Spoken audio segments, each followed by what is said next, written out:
Welcome to the Student Faculty Seminar of the Presidential Lecture Series and the Philosophy Forum. It's my pleasure this afternoon to introduce William Deresiewicz. He is one of the finest critics and observers of contemporary culture, an incisive and perceptive critic. Incisive because of his erudition and his easy command of history and literature, and perceptive because he allows himself to be troubled what ails our culture most deeply. A particular concern of his is education, and higher education in particular. And this evening at 8 o'clock in the University Center Ballroom, we'll talk on that topic. And the title of this topic will be The Crisis in Higher Education. His topic this afternoon is Jane Austen Education. Please help me welcome William Deresiewicz.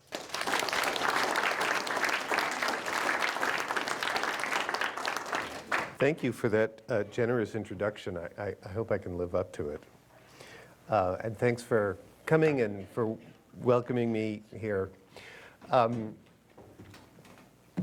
just going to talk about the book and where the book came from, and I'll read from the book. And if you love Jane Austen, you can never talk about Jane Austen enough. I'll talk for between 30 and 45 minutes, and then hopefully we'll have a conversation about it. So this is a book about how reading Jane Austen changed my life, which means that it's part memoir, it's part literary criticism, although not academic literary criticism. I have a different academic book about Jane Austen. This is not that mode.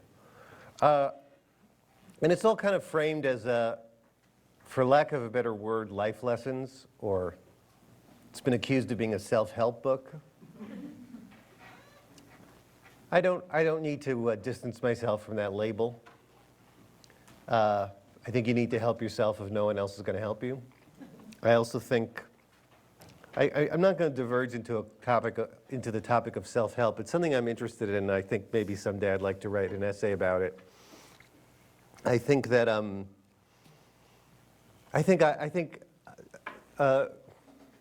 self-help and the prevalence of self-help in our culture is really understandable to me. We don't have teachers anymore.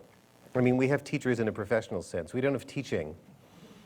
And all the traditions through which people once were able to guide themselves, whether they're religious or literary or philosophical, they've all smashed into a million pieces. And now they're flying through the air, and we sort of try to catch little pieces of them, and then we post them on Facebook. You know, it's never too late to be the person you might have, to become the person you might have been, according to George Eliot. She never said that. Doesn't sound like George Eliot. She never would have said it.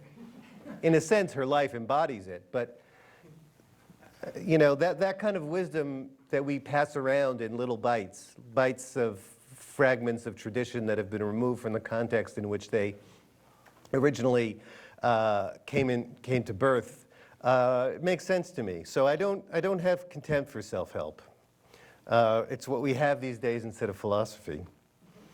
Although I think it's good to follow the chain from the self-help quotation back to the source and maybe acquire some actual understanding of those traditions, which is what you're supposed to do in college.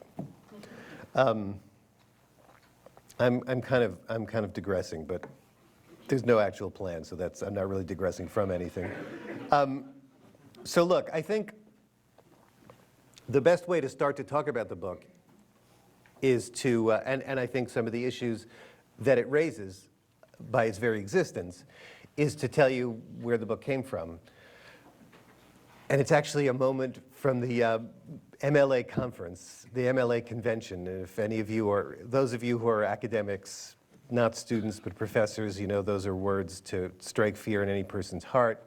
The MLA convention is the annual convention for professors of literature, and it's also known familiarly as the meat market if you're an academic looking for a job, and there are 300 schools with 300 jobs in 300 hotel suites, and you travel from suite to suite interviewing if you're lucky.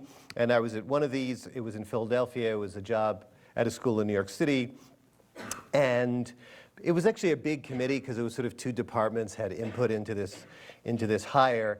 And the associate dean who was running the hire, woman, towards the end of the interview asked a question that I realized in retrospect she must have been dying to ask the whole time, because I wrote my dissertation. The title of my dissertation was The Novel of Community from Jane Austen to Modernism. And then I had this book, my academic book on Jane Austen, which was called Jane Austen and the Romantic Poets. And I was planning a study of modern friendship from Jane Austen to contemporary times. And she looked down at my CV again, and she looked up at me, and she said, "What's with you and Jane Austen?" Now, of course, she never would have asked a woman that question. Never, right? And actually, I think the real question was, we thought you were gay. What's with you and Jane Austen? Because I don't think she would have asked a gay man that. And I think they were probably assuming that I was gay, but I'm not, and I'd mentioned my wife, so they're like, okay, what's with this guy? So, I mean, the answer is actually less interesting than the question. The answer was, I just feel like everything I know about life I learned by reading Jane Austen. Which actually became, so that's actually where the book came from, because there were some writers in the room, and they all sort of stood up and said, that sounds like a great book. So I'm like, okay, fine, I'll drop out of academia and write the book. I dropped out of academia not by choice, but I did end up writing this book, and we ended up giving it, we meaning the publisher, came up with a little more sophisticated title. But that question, what's with you and Jane Austen? It's not the first time, nor was it the last time, that people have thought it was kind of strange that a guy would be interested in Jane Austen. Sometimes it's even accusatory, like, what right do you have? I remember, actually, this was some years earlier, I was a graduate student at Columbia. It was this kind of the camp, it was between semesters, and it was very snowy, and the campus was deserted, and I ended up sort of falling at the step with a woman who was walking in the same direction as me, and it turned out she was a high school teacher who was there for a seminar for high school teachers that they were holding in the English department, and we were getting along really well until she asked who I was writing about, and when I told her, she said, "But she's a woman. Like, what the hell are you doing? She doesn't belong to you." So I've thought about this since then. In particular, I was giving a talk at the annual convention of the Jane Austen Society of North America. You know these Jane Austen people, right? Have you ever gone to one of those? You're nodding. But you know, right, they put on period dress and they drink, negus or whatever they drank back in the late 18th century, and they do the dances, and it's sweet and very weird, deeply weird at the same time. And so I had to give, I was asked to give a talk, so I was thinking about what to say, and I was also thinking about the occasion. And what I started to realize was that, this is going to sound obvious, but the Austen world is a very feminized world. And by the Austen world, I mean two different but related things. First of all, I mean the world of the novels. Not so much the historical world she lived in, but the world that the novels create out of that world, which is a world that's conducted in feminized spaces, right? And generally in domestic spaces, in the ballroom and rather the drawing room and so forth. But even more, it's a world of not just of physically feminine or feminized spaces, but socially feminized spaces. It's a world, even though we think of them as romance novels where the main business is between the hero and the heroine, really it's a social world of women, right? And much of the novels are about the relationship between the heroine and her sisters, or her best friend, or her mother, or a mother figure, like in Persuasion. And the men are these kind of comets who sort of whiz by and then sort of go back out into this masculine world. They go back into the military, the militia, or they go to London to do business or whatever. They're very mobile, they're on horseback. And the business that they are, right? And the business that they do out in those spaces that are not lit, that are not illuminated by the narrative, is mysterious. It's mysterious to us, it's mysterious to the women who are waiting for them to come back. I mean, if you think about the final stages of Pride and Prejudice, Elizabeth and Jane are literally wondering if those men, if Bingley and Darcy are ever going to come back, if they're ever going to get to see them again. And all they can do is wait until these comets come back into view.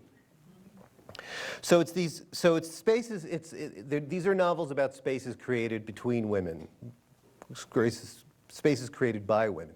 There are also novels in which female desire circulates, but it circulates in an interesting way. Female heterosexual desire for men, in other words. You know, the cliche is that there's no sex in Jane Austen. And that's not exactly true, but it is true that, first of all, the actual sex is always off stage. And that is not just because of when she wrote. In fact, I mean, this was the great age of the bodice ripper, of the Gothic novel, of, you know, rape and incest and all kinds of lurid stuff. So she was making a choice not to do that. It's not that it was unthinkable. She wasn't a Victorian after all, right? She died before Queen Victoria was born, or at least she was a little girl when Jane Austen died. And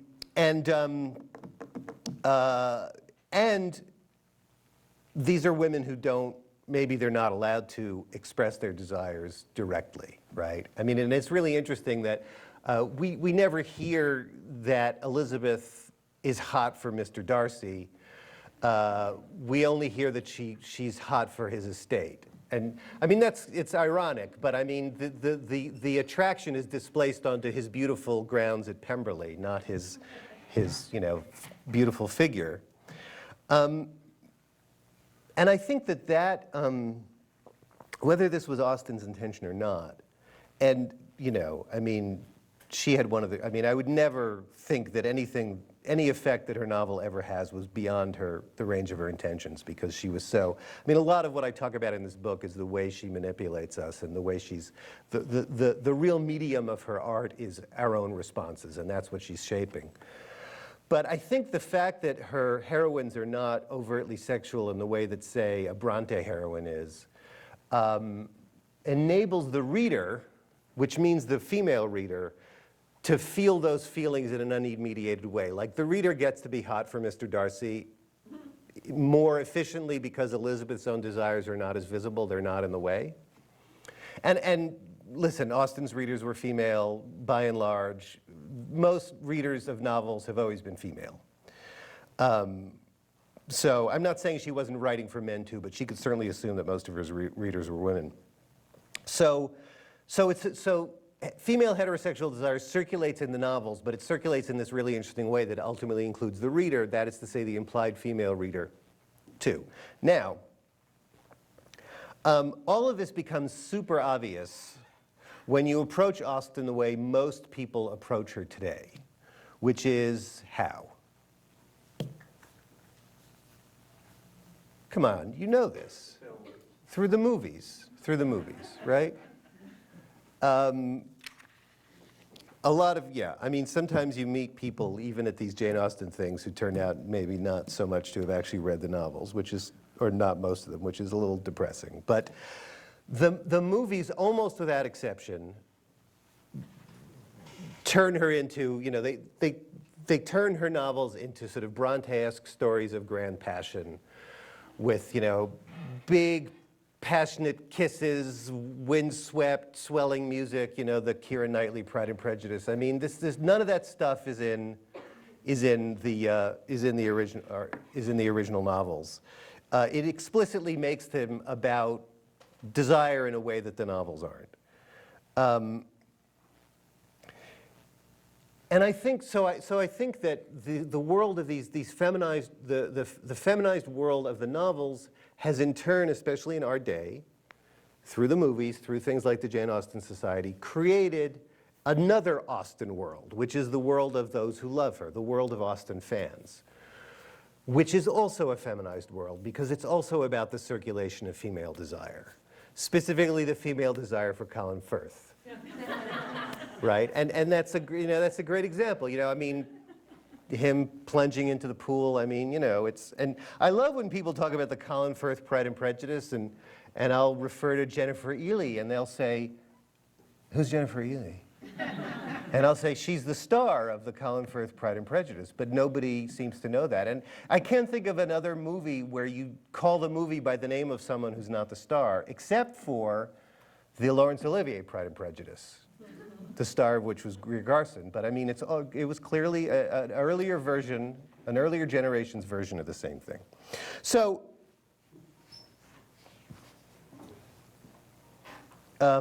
straight men are not welcome in that world. Or they're treated with suspicion, or at best they're sort of have to be marked as kind of an alien presence. Let's say they're guests. They're either intruders or they're guests.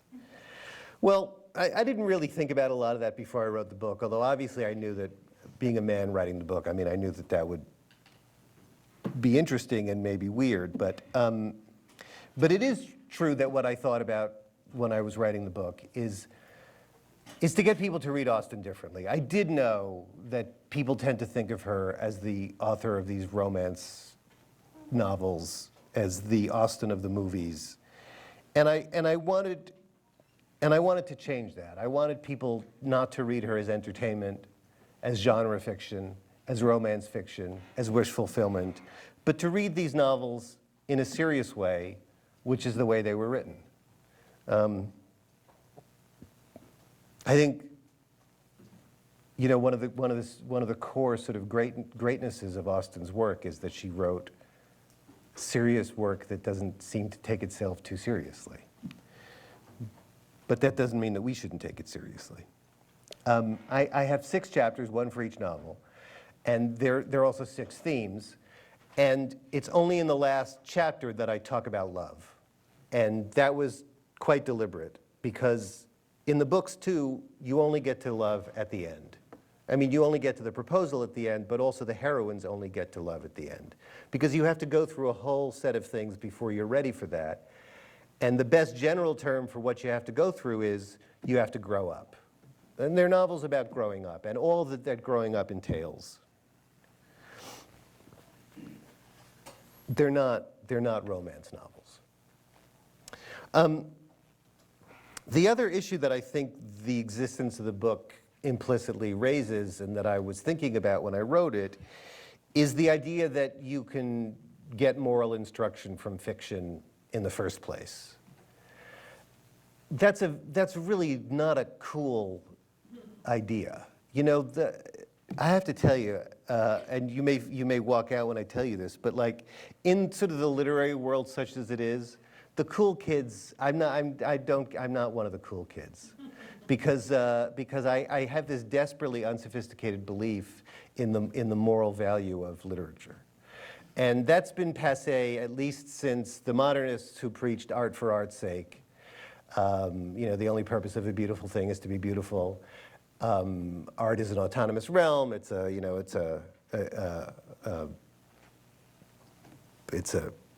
urn that we just contemplate. And then there's also an academic version of that, which is that the academy constitutes itself as a research institution by being value neutral. The academy does not deal in values, it deals in facts, it deals in knowledge. It's positivist, it's empirical. With the result that the academic humanities have for a long time been debilitating themselves by trying to pretend to be sciences, which they're not. And in a sense, that's the implicit subject of what I'm going to talk about tonight, which is that they're universities and they're colleges, and they're not the same thing. They come from different places. The American university inherits the German research university of the early 19th century, a factory of knowledge, and the American college inherits the English college that has older roots, that's really a training ground for what we used to call character. And those two institutions coexist in a very uneasy way. And ultimately, mainly for institutional reasons of how professors are trained and rewarded, the research mission has gradually but inexorably swallowed, digested, and excreted the college mission, which is the mission of taking 18-year-olds, or however old you are when you get to college, and doing something with you that's more than about turning you into some kind of expert or specialist, but somehow educating what we used to call the whole person for the whole of life.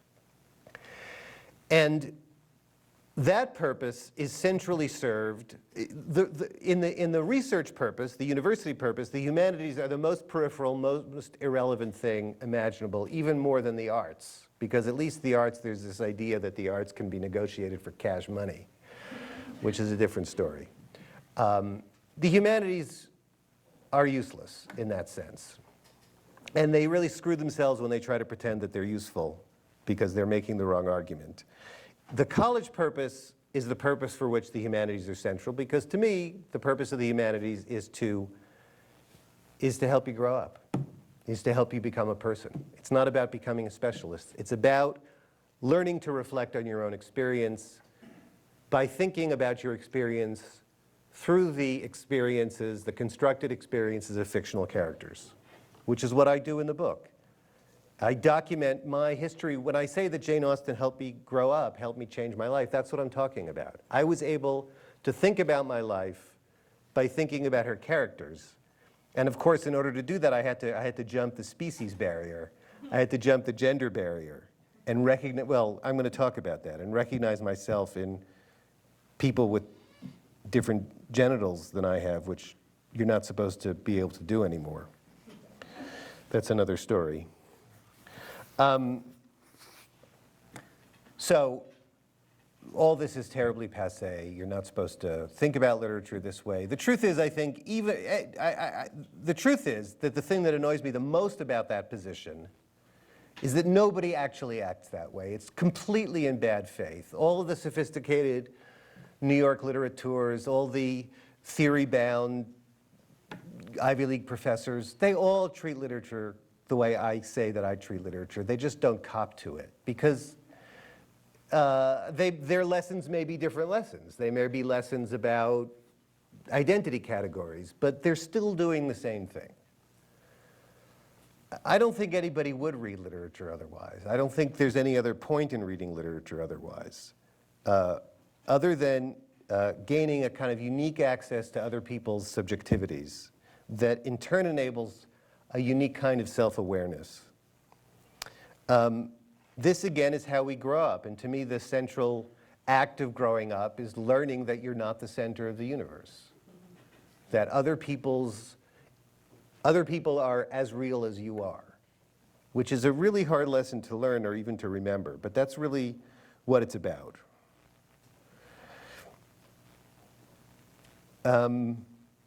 Usually Austen's heroines don't do that through reading, but it is interesting that her paradigmatic heroine, Elizabeth Bennet, her scene of self-discovery is a scene of reading, right? It's that moment where she reads Mr. Darcy's letter and she realizes what a jerk she's been the whole time. And she sees herself for the first time. And that, amazingly, never had that thought before I wrote this book, so it's not in the book. But that scene of reading, that's in a sense in the middle of Pride and Prejudice, which is in the middle of her canon, is a scene of self-discovery through reading. So I'm going to, I don't think I'm going to be able to get to a lot from the book, but I'm going to read a little bit, maybe just from the first chapter. I don't start with the first book she wrote, because I start with which maybe Pride and Prejudice or maybe Northern Drapery. We actually don't really know the chronology.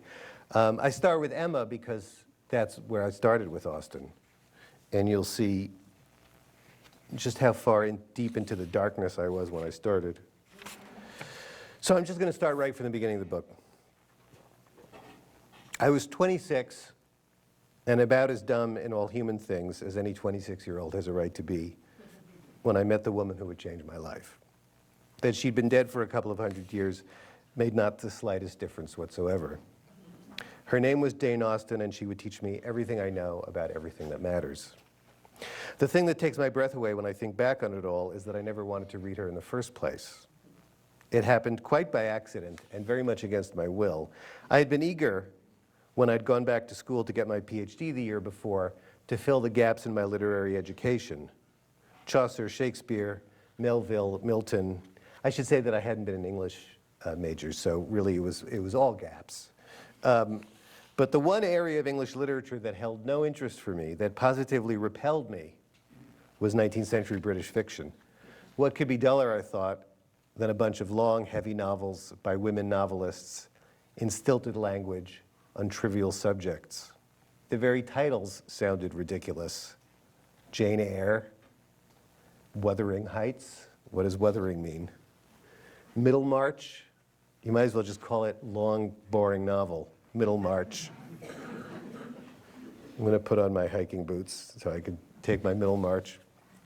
But nothing symbolized the dullness and narrowness of that whole body of work like the name Jane Austen. Wasn't she the one who wrote those silly romantic fairy tales? Just thinking about her made me sleepy. This was literally true. Needless to say, I was in graduate school, so I wasn't getting a lot of sleep. But it was literally true. What I really wanted to study was modernism, the literature that had formed my identity as a reader and in many ways as a person. Joyce, Conrad, Faulkner, Nabokov, complex, difficult, sophisticated works. Like so many young men, I needed to think of myself as a rebel, and modernism, with its revolutionary intensity, confirmed my self-image. I'd pass my days in a cloud of angry sarcasm, making silent speeches. I still do, but making silent speeches as I stalked down Broadway in my John Lennon coat against everything conventional, respectable, and pious. I'd walk right up along the buildings in the shadows.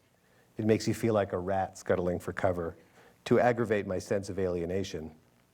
If I was waiting for someone and had nowhere else to go, I'd sit right down on the sidewalk with my Kerouac or my Catch-22. Just you try and stop me. Like the modernists, I was hot to change the world, even if I wasn't sure exactly how. At the very least, I knew I wasn't going to let the world change me. I was Dostoevsky's underground man, raging against the machine. I was Joyce's Stephen Dedalus, the rebel artist who runs rings around the grown-ups. I was Conrad's Marlowe, the world-weary truth-teller who punches through hypocrisy and lies. So that's where I started, you know, the stereotypical angry young literary man. And the only reason I read Emma was because it was on the syllabus of a course that I wanted to read, I wanted to take for everything else that was on the syllabus. And I should say that when I started to read it, my impressions, my prejudices about Jane Austen were completely confirmed. I mean, it seemed like the most pointless, trivial events and characters I could possibly imagine, right? Like Mr. Woodhouse, the heroine's father, talking pointlessly about his grandsons, John and Henry, or the ludicrous Miss Bates, right? Endlessly yammering about her niece, Jane Fairfax, and her letters. Just like nothing is going on here. Why are we reading this? Please kill me now. The interesting thing is that there's someone in the novel who agrees with me, agreed with me about how boring everything in the novel was, and that was Emma herself, right? She felt that her little world was not as large and not as exciting as someone as exalted as she was deserved it to be. And that's when I eventually got to that excruciating scene right in the middle of the novel where she humiliates old Miss Bates, you know, at the picnic on Box Hill, exposing her to public ridicule, right? This is really Emma's low point as a human being. It's the turning point of the novel, and it was the turning point for me. That was finally when I understood what Austen had been up to all along. Emma's cruelty, which I was so quick to criticize, was nothing I saw but the mirror image of my own. The boredom and contempt that the book aroused were not signs of Austen's ineptitude. They were the exact responses she wanted me to have. She had incited them in order to expose them. By creating a heroine who felt exactly as I did and who behaved precisely as I would have in her situation, she was showing me my own ugly face. I couldn't deplore Emma's disdain for Miss Bates or her boredom with her whole commonplace world without simultaneously condemning my own. Austen, I realized, had not been writing about everyday things because she couldn't think of anything else to talk about. She had been writing about them because she wanted to show how important they really are. All that trivia hadn't been marking time until she got to the point. It was the point. She wasn't silly and superficial. She was much, much smarter and much wiser than I could ever have imagined. I returned to the novel in a completely different frame of mind. Mr. Woodhouse's banalities, Miss Bates's monologues, all that gossip and small talk. Austen put them in as a sign that she respected her characters, not because she wanted us to look down on them. She was willing to listen to what they had to say, and she wanted me to listen too. As long as I had treated those passages as filler and hurried through them, they had seemed impossibly dull. But once I started to slow down long enough to take them on their own terms, I found that they possessed their own gravity, their own dignity, their own sweetness. Jane Fairfax's letters, Little John and Henry's pretty ways, these mattered because they mattered to the characters themselves. They made up the texture of their lives and gave their existence its savor. I got it now. By eliminating all the big, noisy events that usually absorb our interest when we read novels, Austen was asking us to pay attention to the things we usually miss or don't accord enough esteem in novels or in life. Those small, trivial, everyday events, the things that happen hour by hour to the people in our lives, what your nephew said, what your friend heard, what your neighbor did, that, she was telling us, is what the fabric of our years really consists of. That is what life is really about. Now, I should say that years later, once I learned a lot more about Jane Austen, I realized that it was really perfect that I happened to start with Emma. Emma was the fourth novel she published, the fifth novel she wrote, probably. And she already knew how people were responding to her books. I mean, this was the very early days of book reviewing. So her books were getting reviewed, and we know she actually wrote down extracts from the reviews. And the kinds of things that a lot of the reviews said were exactly what my initial reaction to Emma was. Like, this is really boring and trivial. Because most novels then, like most novels today, were full of very bombastic, dramatic, melodramatic events. There's a review of Pride and Prejudice that literally says, I can't tell you what the novel is about because nothing happens in it.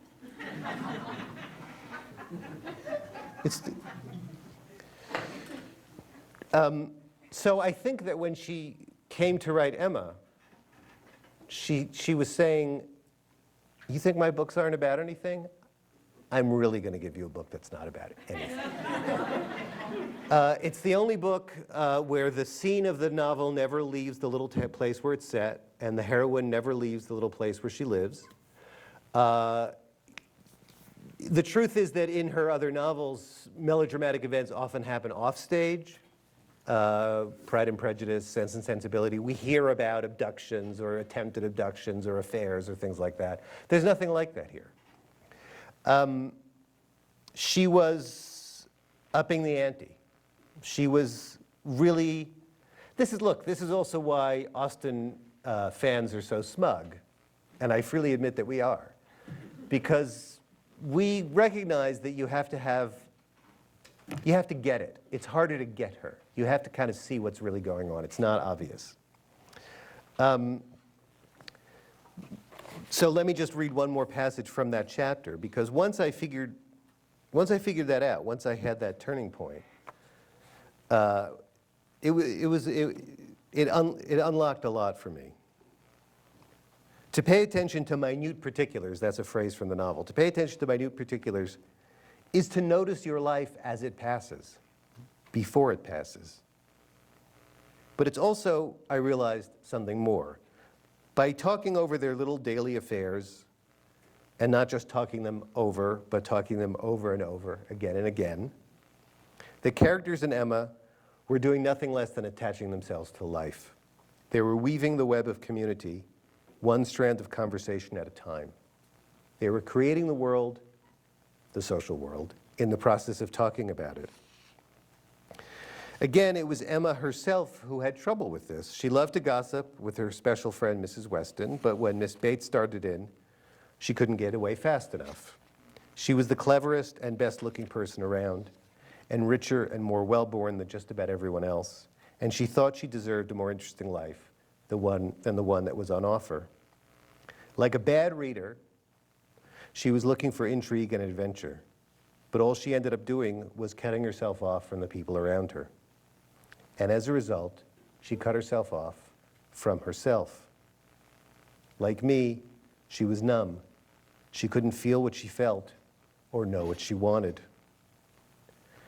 But Emma finally learned that everyday life is not only more joyful and more dramatic than she could have imagined, it is also more joyful and more dramatic than anything she did imagine, any of her plots or daydreams.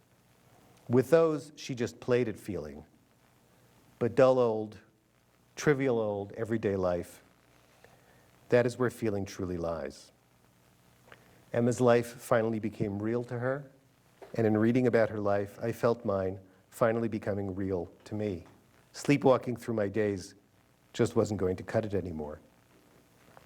Reading Emma, being asked to take the lives of characters like Harriet Smith and Jane Fairfax as seriously as they did themselves, not the exciting lives of heroes and heroines, which were so enjoyable to identify with, or the glamorous lives of celebrities, which were so much fun to read about, or the impressive lives of whatever big shots I happened to be remotely acquainted with, which made me feel so important. This was New York, after all. That's what people do. They drop names.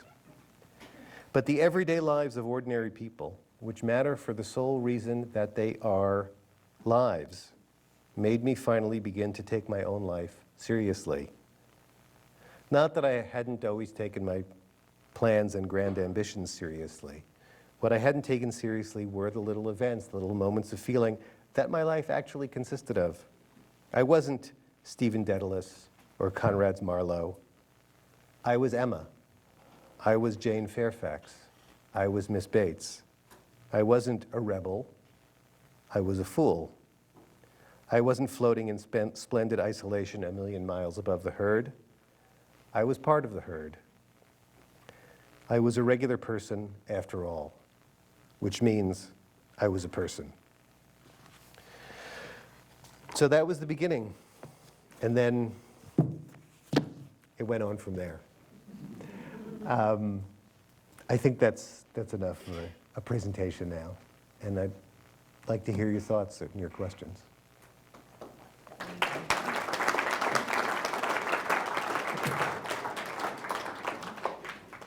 Yeah.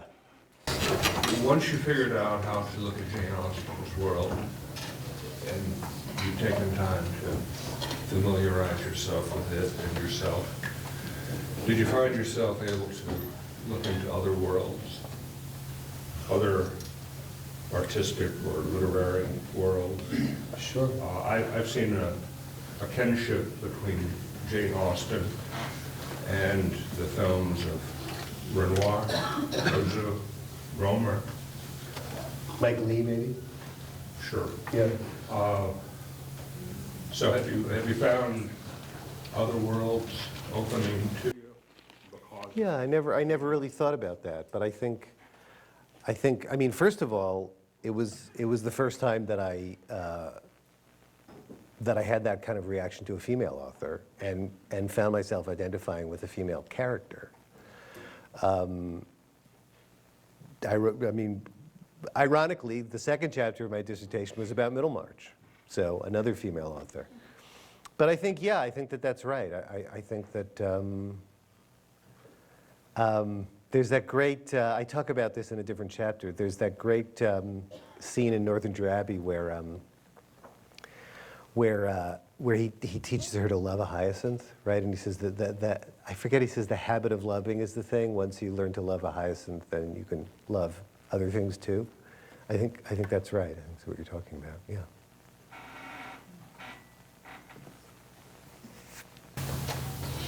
I agree with your distinction between universities and colleges, and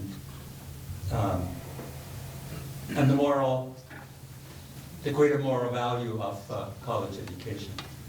But one thing that colleges had when they were successful in forming character, setting apart all the easy criticisms that we can have, sort of male. What they had is a community and a tradition.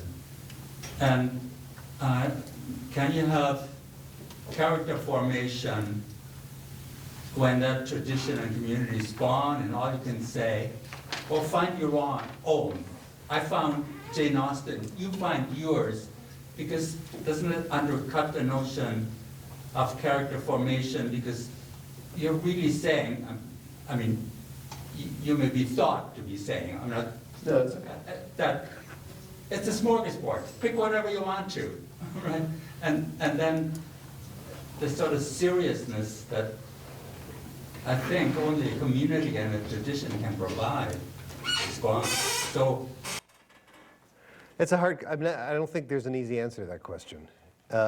You're right, that back in the 19th century, these were often still church-affiliated institutions. There was a very specific tradition that people were being educated into. And I mean, this is actually where we ended up at lunch, talking about how do you carry on this, how do you carry this on in a secular age? And I think that, I mean, as a secular humanist and a secular modernist, I've come to realize that there are problems with the project of secular modernity and secular humanism. It doesn't mean that it's impossible, but I think we need to recognize exactly what you just said, that we're trying to do things without some really key supports, like a set of common beliefs. I think that we should have a sense of common belonging. I think that that's not only what community is about, but national community, what civic community is about, and obviously that's been fraying as well. But I think that there's a way to do this education where it isn't just a smorgasbord, and I think that the tradition and the community needs to be precisely a tradition of inquiry and of personal inquiry too. We're all here together asking the same kinds of questions, even if we come from different places and may have different texts through which we ask them. Which is not to say that that's easy. I think you're right. I think that that's difficult. Is there a student who wants to ask a question? Yes. Hi, I'm just really fascinated by this idea of the men in Austen's world making comments that are circulating around this women's world. I love that.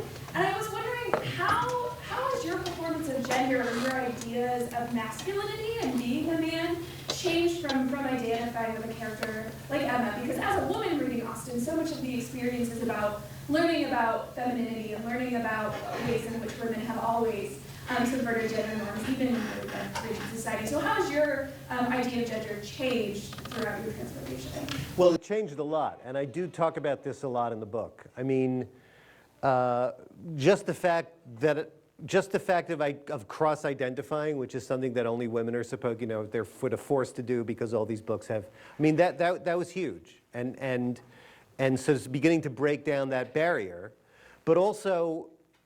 And I think Austen presents us with heroes like this, men who are not. Mr. Darcy is an exception, and I think that's one of the reasons that Pride and Prejudice is sort of what it is.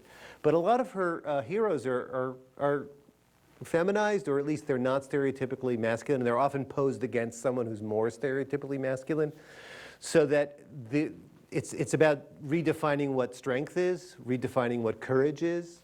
I used to think that being a man, or at least I didn't think about it that way, but being who I wanted to be was about always being right and always having the answer and always lecturing. I mean, that term mansplaining, it might be a little overused at this point, but it makes perfect sense to me. I mean, I really was like that.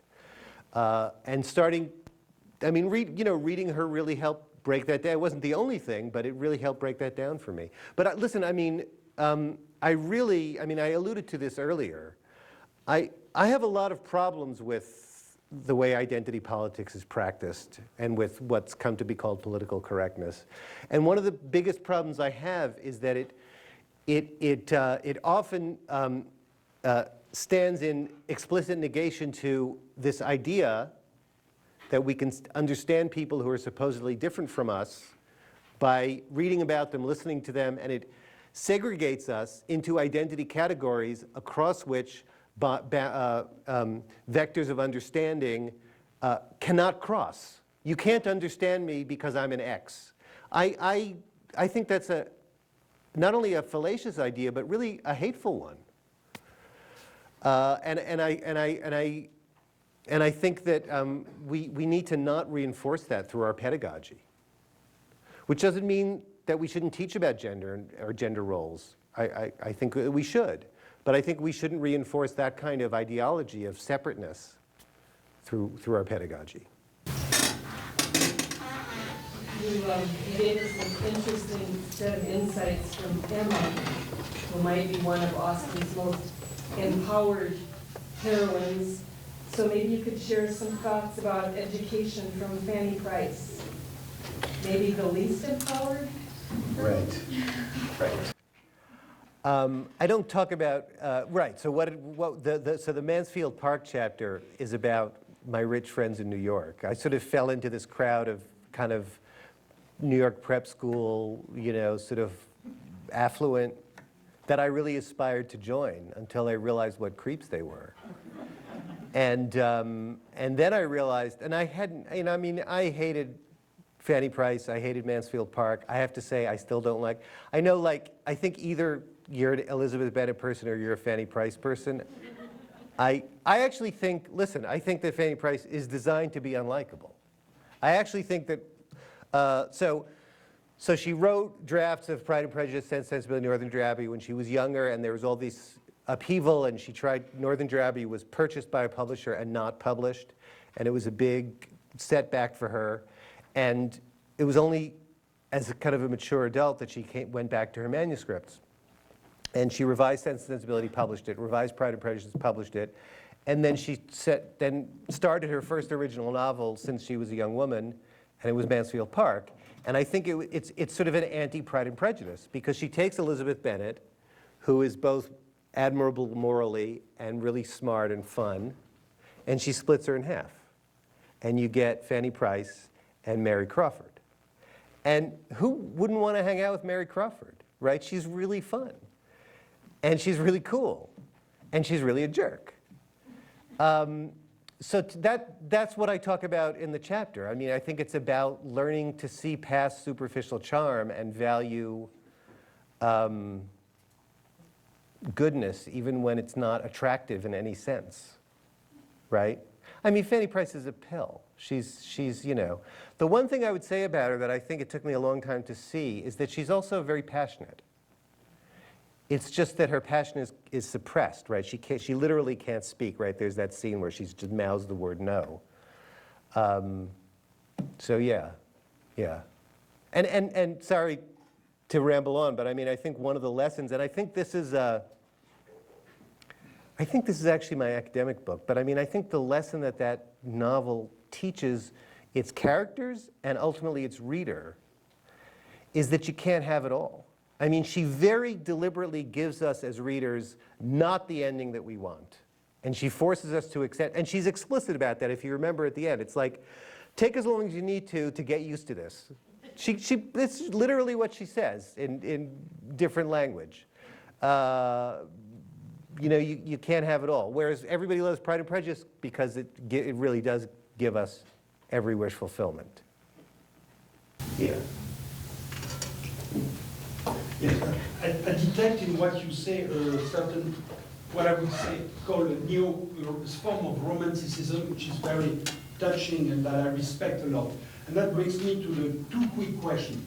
Don't you think, the first, there is a certain parallelism between the world of Jane Austen, which is a world of resignation, commodification is coming. So the end of romanticism, there's oppression. It's going to bring depression in the future of female, a few decades down. You know, the world also of Emma Bovary, for instance. And the demise of what we used to know as humanities and academia. Universities are not the same anymore. My second, they are becoming changed by utilitarianism, neo-positivism, it's happening here, commodification, etc. My second question, you alluded to the self-destructive attitude among the humanists. Don't you think it's also due, and maybe you disagree, that in the 90s there was a decision, in America at least, to humanities to get rid of deconstruction, psychoanalysis, semiotics, which, by the way, help understanding subjectivity and madness and the loss of subjectivity, and the replacement, as you said very well, political correctness, identity politics, which deprive humanities from the tools, the very necessary tools to make sense for themselves and for the future generation. Does that make sense? It does. I'm not sure I'm equipped to answer your questions. So you said in the first question, the rise of this kind of commodification coincided with the demise of the humanities, the university as we knew it. Neo-positivism. at Austin, not in Austin's time. Well, it was the rise of utilitarianism. That's true. Never thought about this. You know, Austen, I'm gonna answer indirectly.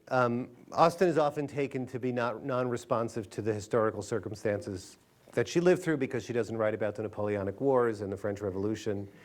In fact, I think her books chart the decline of the aristocracy and the rise of the professional middle class. And by the end, by persuasion, she's literally leaving the aristocracy. She's just damning them to hell. They've become hideous and hateful. And she invests value now not in the landed estate, but in the professions, especially the profession of the Navy, which two of her brothers were involved in. But that Persuasion is a novel that's full of professionals. There's a professional nurse and there's a professional lawyer, and some of them are kind of at the margins. And I think that she sees this as a matter of historical progress. And I mean, she wasn't a historical pessimist. And the rise of all the things that you were talking about also came with a new sense of individual agency. And she kind of, you know, she's this proto-feminist in a weird way, because the feminism in her novels is not about changing roles, it's just about changing personalities. But she sort of foresees, you know, maybe it takes many generations to come to fruition, but she foresees an emancipation from that old settled order that will ultimately help emancipate women. I mean, I don't think she saw all of that, but there are elements of it that are present in the novels. So I guess what I'm saying is, I mean, listen, I think, and this is something that I've had to learn for myself, and maybe you'll disagree, but I think Marx himself said this. I mean, at a certain time, and I would say still in certain ways, the market is a very liberating force. It can be a progressive force. Obviously up to a point. Obviously up to a point. But it enables possibilities that don't exist otherwise. It enables interactions. I mean, the fact that the dollar doesn't care what color you are is actually very progressive. And it's the reason that, I mean, listen, I'm just ad-libbing here, and I'm not saying there aren't problems, but look what just happened with Bill O'Reilly. I mean, corporations, they're not inherently moral, but they care about their dollars, and they don't care about the color or gender of the person who spends their dollar. Your other, which is not to say, I mean, I'm not a free marketeer. I'm just saying that I guess what I'm saying is that modernity, it's not a menu. It's not a smorgasbord. Like, we have to take the whole thing and kind of deal with the parts that we don't like and figure out how we can address them. But I think too many of dreams on the left of various kinds can be kind of fantasies of some kind of pristine pre-market utopia that never existed, whether it's, the Middle Ages or anthropoid apes that were supposedly some matriarchy. I mean, we're not going to be anthropoid apes. We're not going to go back to that. We're not going to go back to the village that nobody ever lived in anyway. I find myself being nostalgic like everybody for the English village or the New England village. I'm like this Eastern European Jew. What the hell am I doing being nostalgic for that? That's crazy. Nobody in my family ever lived in a place like that. That's also one very big category of bad reading of Jane Austen, is this sort of, utopian, and she didn't buy that for a second. Your other question was about deconstruct. Well, it's true. I mean, it's been said that deconstruction, forever much that it looked like a revolution against kind of the old humanistic reading, was still a literary practice centered in literature, right? In some sense, it was very close reading, right? It was the last moment where the humanities had the confidence, I think, to find their intellectual sources within themselves before they became bad sociology, bad history, bad political science, bad Darwinism, whatever, always looking to some other discipline for its intellectual foundation or intellectual energy. I'm sorry, I filibustered. Does this make any sense to you? Does this make any sense to you? Yeah, okay. Is there another student who has a go ahead. At one point you said that these are novels about growing up, and I think when you were talking about Emma, you spoke to that a lot. And I'm just wondering, I'm also 26, and I have a lot of growing up to do. I'm going to go pick up a copy of Emma, but I'm wondering if you could speak to another Jane Austen book that you recommend, and why. Sure. Well, I recommend all of them, even Mansfield Park, but the chapter that's specifically about growing up is Pride and Prejudice, which I think, first of all, it's an awesome novel. It's really fun.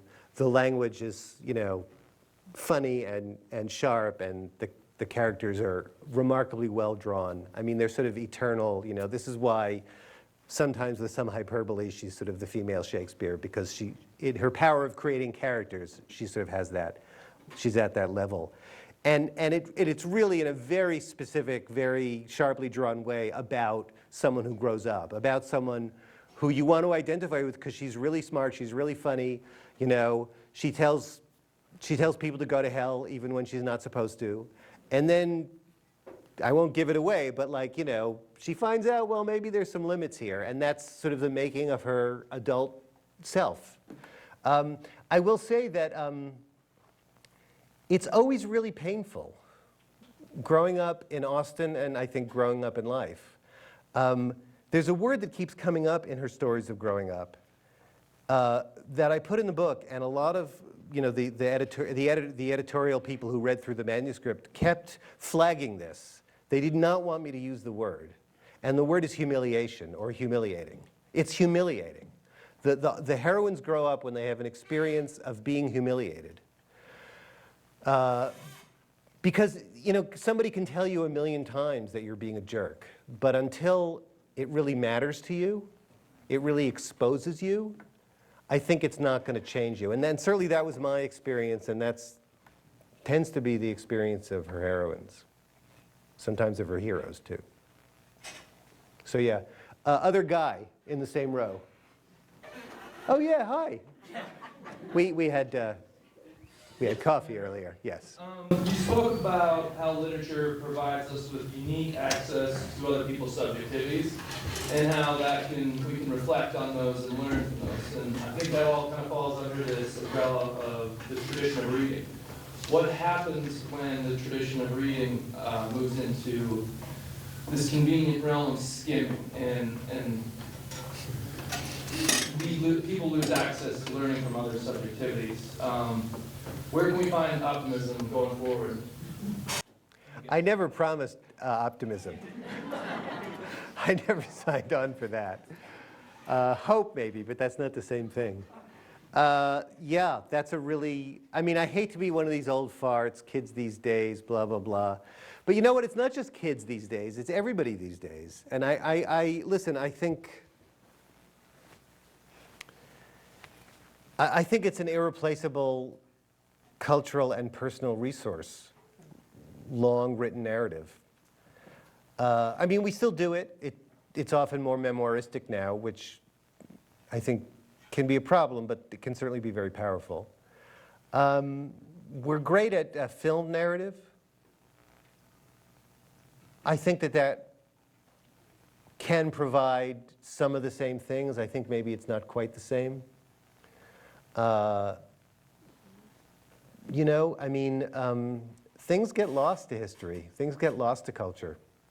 And sometimes it's important to acknowledge that. And I think, you know, telling kids or anyone else, like, read books, like, that's not going to do it. No one's going to do that. So, I don't know.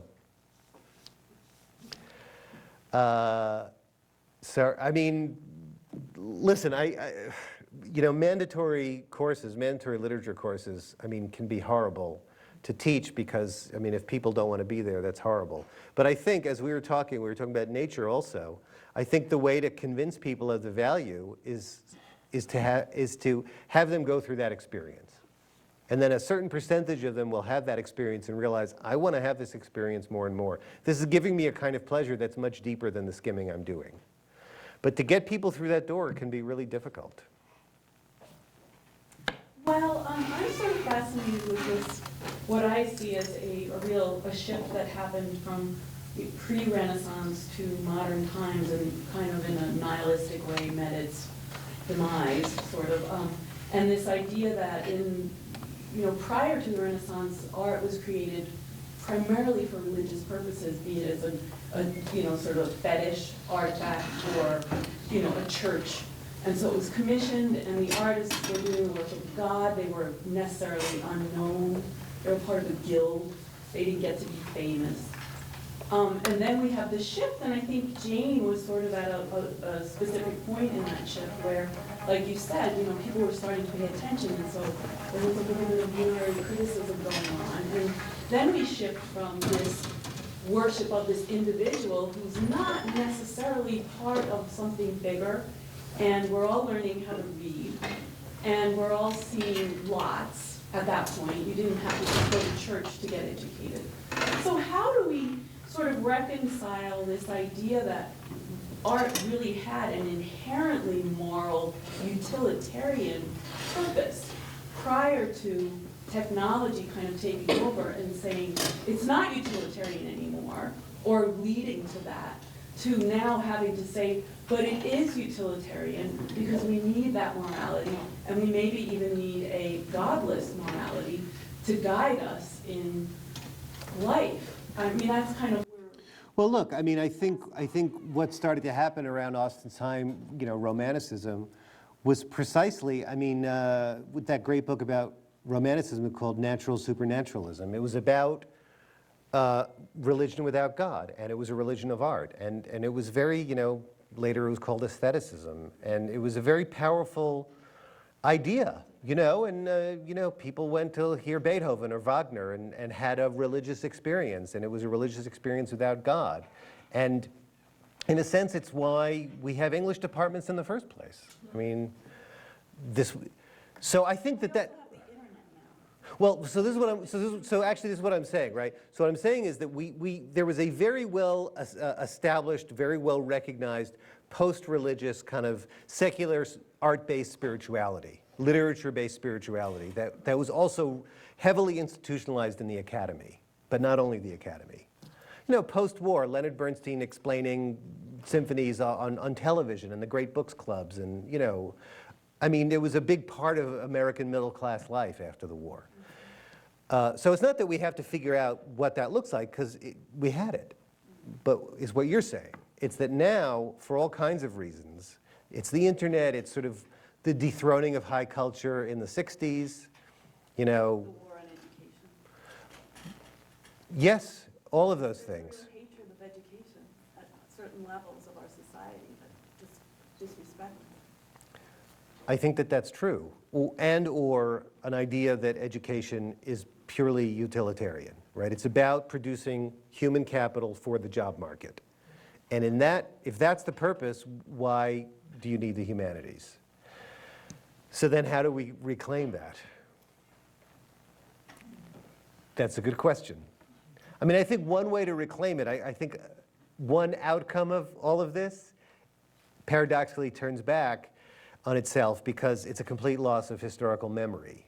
I think we also suffer from that in the political realm. So we need to remind people that we used to have this, and that education in this country wasn't just about producing human capital.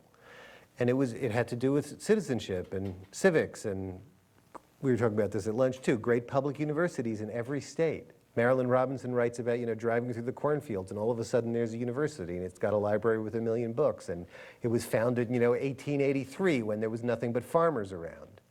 That's part of the American idea too, and I think one of the ways to start to reclaim it is by reminding people of that. Please. So, Jane Austen obviously was very powerful to you in your experience. I'm wondering if that's something that you think is unique to Jane Austen, that all of us should just read Jane Austen, which of course, Not that would be a bad thing, not right? that would be a bad thing. Or if perhaps there's something about the perspective or the process of taking on a perspective or something different, or if it's a combination of the two. Just talk a little bit. Right. Right. I don't think it needs to be Jane Austen. And I should say in my own life, it certainly wasn't just Jane Austen. And I think when people ask me what book should I read, I never give them a specific answer because I think it has to be individual.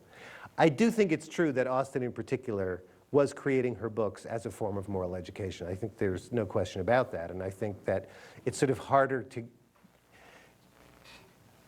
it's not as transparent when you're reading other writers. They don't necessarily have the same designs on you. They don't sort of lay it out. But as you say, the essential thing is to inhabit other subjectivities, whatever the novel is doing, even if the political purposes of the writer are inimical to you or not. So, not to name names, but you could read Tolstoy, you could read George Eliot or whatever. And you look like you have a question. Yeah. No? In the back? Was there a hand that flashed in the back? Yeah. Didn't you flash your hand up for a second?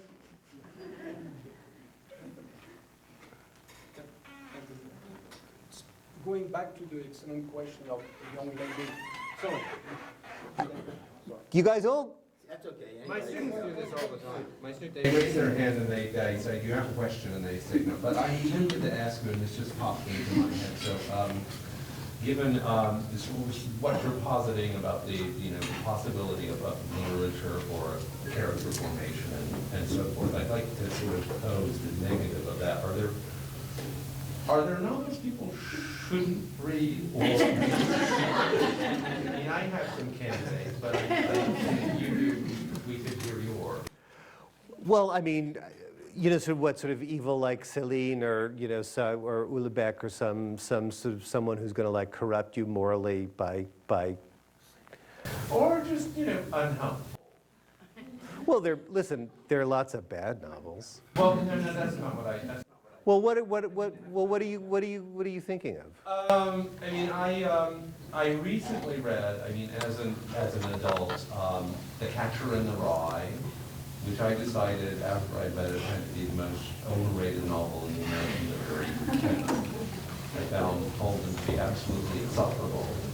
I couldn't understand why anyone would. It's from the documentary on Salinger. Where all these people tried to visit him and think, your novel changed my life. And I felt like you really spoke to me and understood me. And I just, didn't, are there examples? But if you were 15 again? Oh, God. If I was 15 again? Maybe I would notice, wait a minute, this 15-year-old has a Mark Cross suitcase that would cost hundreds and hundreds of dollars. I didn't have those kind of resources. I didn't go to New England prep school when I was 15. I didn't have But I mean, you said that you recently reread Catcher in the Rye, didn't you? Oh, you read it for the first time. Okay. Maybe. I mean, I haven't reread Catcher in the Rye for a long time, and I certainly have reread things that I thought, what could I ever have seen in the first place in this, or rewatched movies that I thought were great. But listen, I mean, I think it's one aspect of art that I think makes it inappropriate to treat as a kind of science is precisely that it affects different people differently. I mean, like, mathematical equations are true no matter who you are. But art is true or not true. It's true for you or it's not true, and it can be true at different times in your life, or the same thing is meaningful in very different ways at different times in your life. And I think it's hard to know in advance. And it may be that that novel is uniquely horrible, or it corrupts the adolescents who read it, but it may also, I mean, it gives you permission to say that what every adolescent sooner or later figures out, which is that adults are all phonies. Now, Salinger was a weird man, and he seems like he never wanted to be an adult, and he ran away from the world. But maybe it took someone like that to say that. I don't know. Yeah. So what I'm hearing are like two discourses from you today. One discourse focuses on your reading of Jane Austen and how this benefited you personally. You read some things from your book that seem to reiterate that discourse, that you very personal things about yourself in response to reading Jane Austen. In the course of that, then you mentioned another book on Jane Austen that you have, your academic book, and so I assume is somehow in some way different, a different type of discourse than this one that you're relating to today. And so it seems to me that that's also happened in our conversation here today. There's a double discourse going on. One that's on topic, which is how reading of literature can change you as a person or help you to develop morally as a person, and another discourse that objectifies Jane Austen and says, oh, look at this component and compare it to that component, or compare it to another author. Let's look at her and compare it to Emily Bronte. That doesn't do anything for my self-growth and self-development. So I teach philosophy. And so I find the same thing in philosophy. There's like a double discourse.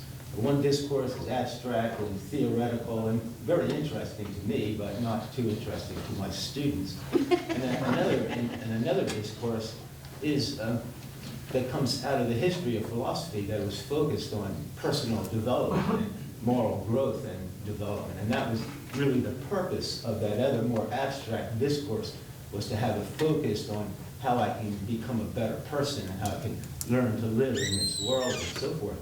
And to me, when I teach philosophy, I would prefer to optimize that personal discourse from the text, but it's hard to get away from this other abstract and more theoretical and objective discourse, just as is happening right here in our conversation this afternoon.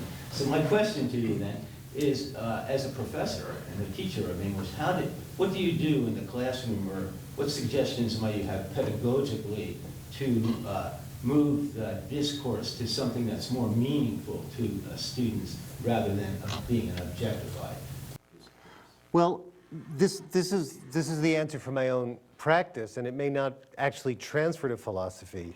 But I would never have conversations, whether I was teaching Austen or I taught the great books, the Western Classics course, a lot in different forms. Never have any kind of group therapy, personal, this is how it made me feel. I don't care how it made you feel. I don't care about what happened to you yesterday. We're going to talk about Odysseus. We're going to talk about Dante. We're not going to talk about ourselves. But I think that that's all implicit. I think that when you're talking about those characters, that work is happening outside of the classroom, or it's happening implicitly. And I would also say that the way to talk about those books, and this is what I tried to do, is to talk about their formal characteristics. In other words, not just sort of kind of a thematic discussion, you know, is Hamlet a coward? Like, no, let's look at how the play is constructed and how one character is set against another and one scene is set against another and what the language is doing. Because I think that's how that personal thing is produced. It's produced through the formal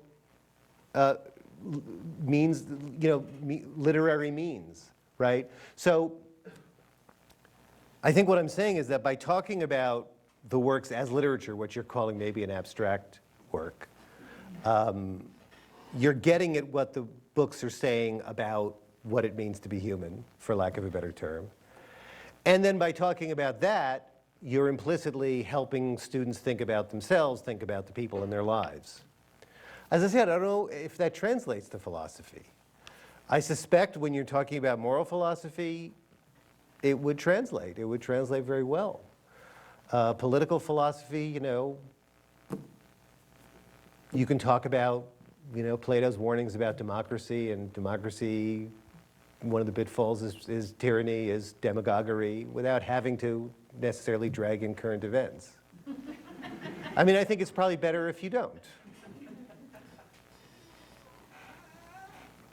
I mean, in some sense, that abstractedness is part of what's powerful about it, right? Is that it's not, you're sort of not in the kind of, in the trenches of direct personal experience or direct day-to-day sort of political warfare. I think it is a kind of therapy, and I think education can be a kind of therapy in terms of helping to develop a person's character. That we can call it by other names, but education that focuses on the development of the whole person, or the development of characters, or you can call it whatever, that's one approach to education. And then there's another approach that simply says, let's just objectify it. Let's just talk about things in an objective, impersonal, and depersonalized. Oh, absolutely. Absolutely. And that can be the most horrible, arid, you know, I've sat in on literature classes like, you must be kidding me. There's no life here. Why are we bothering to talk about this poem? But again, I think there are ways to be personal without being explicitly personal. And I think that that's the best, really that's the best way. Thanks. We've alluded to visual arts and film, and just to revisit this idea of accessing another subjectivity, do you think there's something special about language, and specifically written language, that grants a different kind of access with respect to visual arts and film? Something about written language, or the representation of language? I do, but of course I would think that. And you know, I suspect that if I were grounded in a different art form, I would recognize that that's probably not true. But, and it's not because I think we think in words. I think we actually often don't think in words. But I think that literary art enables a kind of elaborated representation of subjectivity that, at least as far as I can tell, is not available to other arts, which do other things in a way that, I mean, music is sort of directly evocative in a way that literature never is, that nothing ever is. So, what do you think? I think about the question. Okay, okay. Hang on, were there any other students? You look like a student. No offense. No, that's okay. It's like getting carded when you're recording. It's common.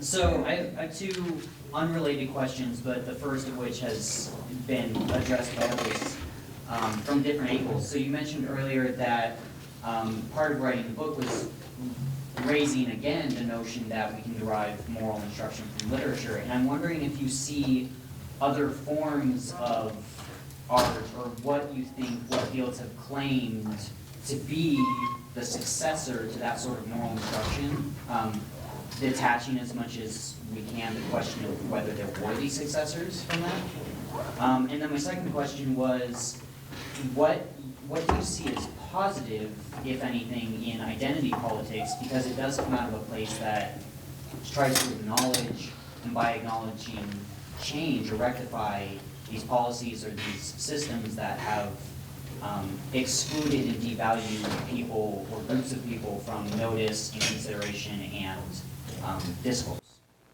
Right, so the first question, let's be clear that by moral instruction, I don't mean instruction the way it might have been when you were situated in a specific religious tradition, and the preacher went up and said, you know, thou shalt this and thou shalt not that. What we're really talking about is developing the faculty of moral reflection, the ability to become morally autonomous and think through your own moral decisions, your own decisions. I mean, moral really just means having to do with making decisions, and they may not even be sort of right or wrong type decisions, but like, what should I do with my life? There's no right or wrong, there's just like, for you. I think that, I guess this was not true in Jane Austen's time, may have been slightly true, but we are now living in an age where we're so immersed, even before the internet, we were so immersed in messages all the time, suggesting that we do this or think that or value this or something else. I mean, I say in my other book, it's not even about learning. The first thing you need to do is unlearn, is to recognize all the values that have been instilled in you by advertising, by the conventional wisdom, by, you know, I mean, you know, advertising is as good as anything to point to. Advertising didn't really exist until, I guess, the early 20th century, and it's become this ubiquitous discourse that is constantly giving us moral instruction. And it's generally the source of, you know, I think enough said.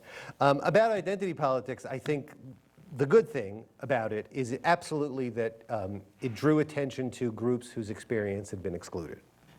But this is how I think about it. And I think about it as this child of Jewish immigrants who looks to maybe an earlier generation of Jewish intellectuals like the famous Leslie Fiedler, who was here for 25 years, there was a group that was excluded. I mean, one of the reasons Fiedler was here was because he was considered not a gentleman. He was not fit to be hired by the Ivy League.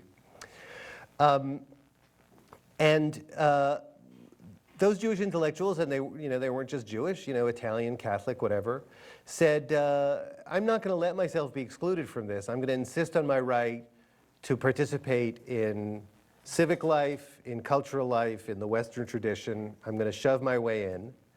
And they did. That's what I would like other groups now to do. I think that that's how the tradition has always expanded itself, both the cultural tradition. I mean, I mentioned having taught the great books classes. Almost every one of the greatest of the great books was written by someone whose culture was entering the tradition for the first time. Whether it was Virgil, you know, Latin literature entering the Greek tradition, or Dante, the European vernaculars entering a tradition that had been Latin, right? He's sort of the first to write literature in a vernacular language, so on and so forth. Melville, the Americans, whatever. So it's a tradition that looks ossified and white male in retrospect, but is actually a tradition made out of insurgencies that dared to enter to the tradition, right? Everyone is always writing against everybody else, but ends up being part of the tradition because that is the tradition.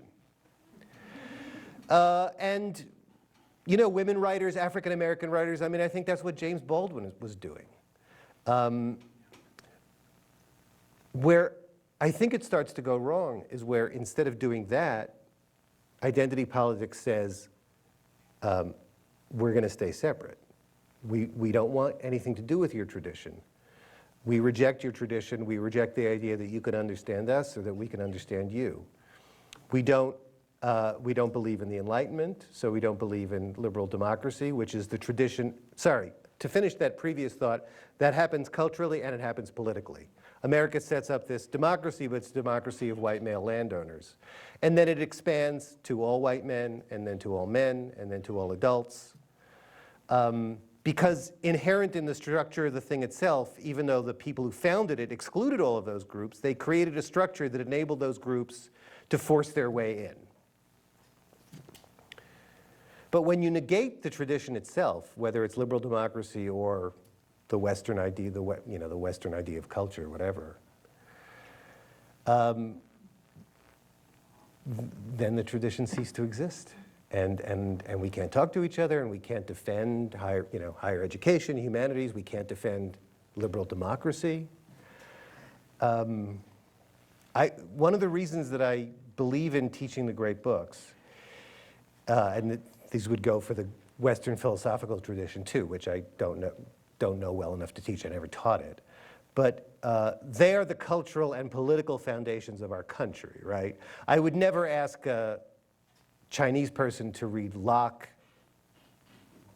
equally side by side with Confucius, because they live in a culture that was built on Confucius, and we live in a culture that's built on Locke and other people. So if you want to understand where we come from, you need to read that stuff. And then you could say, well, who's we? I'm not we. That's a white male tradition. And I'll say what I've already said, but you should be part of this tradition too. Isn't that what you want, after all? I hope. But also, all of the discourse, all of the thought of postmodernism, identity politics, queer studies, African American, I mean, all of that also comes from the Western tradition. I mean, who are the gender feminists reading ultimately? They're reading, maybe they're reading Foucault, they're reading Lacan. And who were Foucault and Lacan reading? They were reading Marx and Freud were reading, Hegel, and so on and so forth. So if you want to understand even your own tradition, that's the tradition. Sorry, I'm speechifying at you, but I feel very strongly about this. I don't think we need to divide ourselves into groups. And I think it's weakened us, and us. If us is the left, is us is the people who believe in the good things, which of course maybe is already problematic. But I mean, we're cutting ourselves off at the knees. What do you think about all that? I was just talking at you. I'm sorry. No, that's exactly. I mean, that's part of why I asked the question, why I phrased it the way I did, is to get a longer reaction and get a longer answer. I'm not sure. I don't have a conclusive way of thinking about it yet. I think your points are valid. I think they're legitimate. On the other hand, I think, and my ability to speak on this is very limited, coming from multiple places of privilege as I am, I think that there is still quite a bit that people we want to join the tradition are justifiably hesitant because the tradition is not as welcoming as it could be or as it needs to be for them to consider joining. So, I think that's fair. I think it's a fair statement. Yes?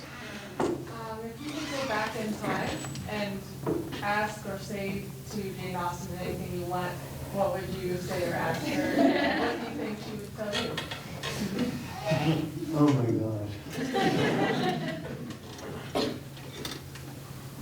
gosh. I've never thought about that. I want to know what you really thought about sex, for one thing. I'd really like to know, I think she might be very liberated about it if she were alive today. I don't know. I would like her to know how famous and revered and beloved she became. It was really tragic. I sketched out how she wrote some manuscripts when she was young. They weren't published. She returned to her books. She died 6 years after. She wrote 3 of the greatest novels in the language in 6 years, and then she died. She was 41. And she never really got to, well, I mean, her genius never got to flower completely, and she never got to see her become who she became. So I'll have to think, what would you want to ask? Well, I'm one of those people who gets all I know from Jane Austen from movies. And the closest I've gone to referring literature is Jane Eyre, but I know that her books for my sister are a lot about financial hardship and as well as marriage and filial and physical. So, like you said, I'd just like her to know how much impact her novels have had on young girls like myself and everyone to this day, and how applicable they still are. Maybe I would ask her what she thinks of the movies. Okay. Sure.